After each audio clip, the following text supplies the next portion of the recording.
Friday. Friday? Is it Friday already? Good Friday. Good Friday.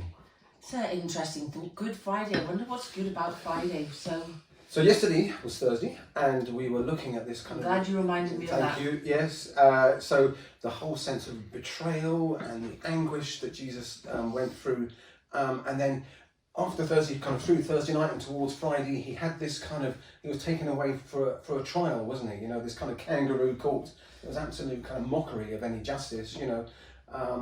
But they went. Yeah, when we think trial, we think, you know, the high court, everybody's there, everyone's having their say. But it wasn't anything like that, was it? He was kind of dragged around from place to place to. Yeah, it's weird. And the Roman governor thought, no, this guy's nothing wrong with him, you know. But somehow, you know, everything conspired against him, just as he said it would, and he's taken up to that hill to be crucified.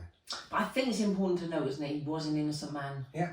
And that's what started me. He was dragged around like this conqueror, but he was an innocent man. But then I think of what he went through then. So I read some of the scripture passages, the passages in the Bible that talk about it, and they say he was flogged. I don't know if you've ever thought about what that meant, actually. I just think a quick little bit of a whip and move on. But it was nothing like that at all, was it?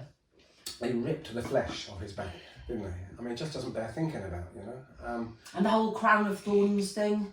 You know, when I'm gardening, I don't garden very often. We know. I notice, but you know, if I'm pruning my roses and I get you know, caught by a rose thorn, you know, and they rammed that onto his head. You know, they were dug into his skull. His back is hanging off.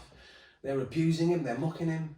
I'm reminded of that film. I've never been able to watch it, to be honest. You know, The Passion of Christ. I've never watched either. People tell me it's fairly graphic. You know, that was the reality. This was not a pleasant, squeaky clean kind of fairy tale thing. This was. It's kind of interesting, isn't it? We draw the cross as kids as if it's this nicely. Yeah. But it was nothing like that for him, was it? He just went through such excruciating pain that day.